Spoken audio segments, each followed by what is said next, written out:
Today we are going over another formation. So right now we have a 3-5-2 that we play, and in this training session we're going to put in a 4-2-3-1. And let me just go over that really quick because this is what we'll be doing today. Is we've normally played with a three-back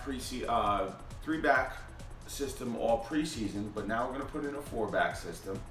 And the emphasis today, and you'll see that there'll be some channels in the training session today.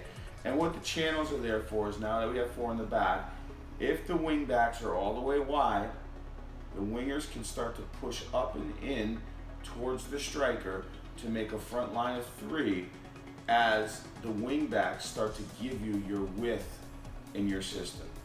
Now, if a winger is wide, the wing back has the freedom to cut in. And that's basically how you don't isolate. The idea is you do not want to get your striker in a 4-2-3-1 isolated by himself. It becomes difficult to generate an attack if the forward is isolated in a 4-2-3-1.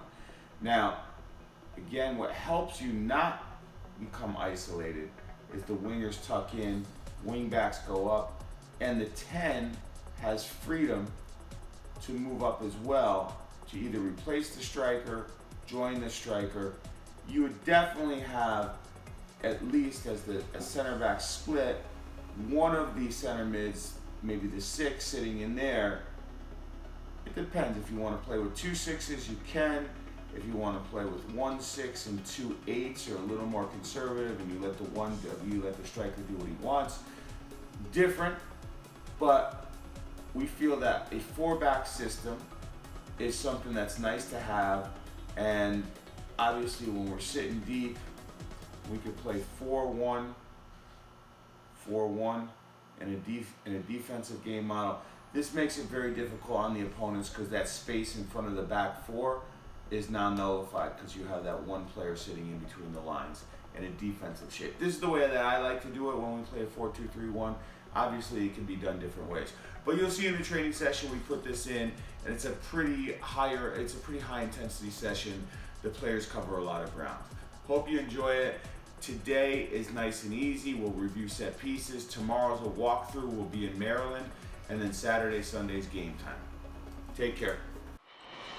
Some basic warm-ups to this training. Starts off just touches on the ball, just to get everybody warmed up.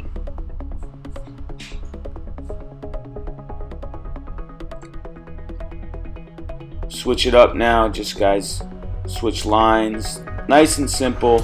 Before we get into possession / rondo activities, like to put in a little touches on the ball before we get into it.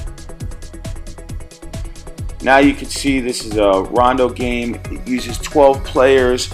The red players are the 2 of them in the middle, or neutral players, 2 on the outside, again plus players. They play with whatever team has the ball, so this game is really gray against yellow. As you see, the gray team tries to press. They won it, so now the yellow team has to press. Gray is still pressing. You'll see Pep Guardiola do this. Really good possession activity. This is what we started practice with right after the technical stuff.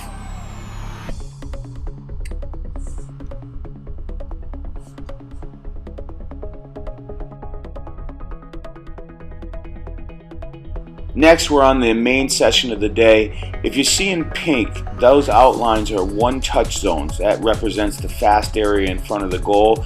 We want really quick one-touch combination play because that's where it's really crowded.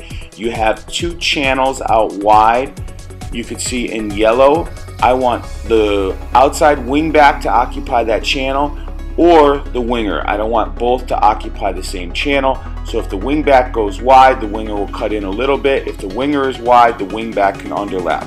So you see the field is set up just like that. It's hard to see the channels. The channels are in orange, and it's even harder to see the one-touch boxes, which are in purple, but when you're actually on the field, it's a lot easier to see. And in this setup, we're not having them cover that much ground. This is probably 75 yards in length by 60 yards in width. So It is a demanding session, but it would be much more demanding if we did it on the large field. And we do have about 6 players rotating in to take. It gives everybody a rest. Now we did add 1+ player in blue that you could see, so this is 10v10 plus 1. And again, this is just to give them an idea of playing with a back 4 in a 4-2-3-1, because this is the formation that we have not used yet, but we will use. We actually started the practice out playing to end zones before we got into this final version of the exercise.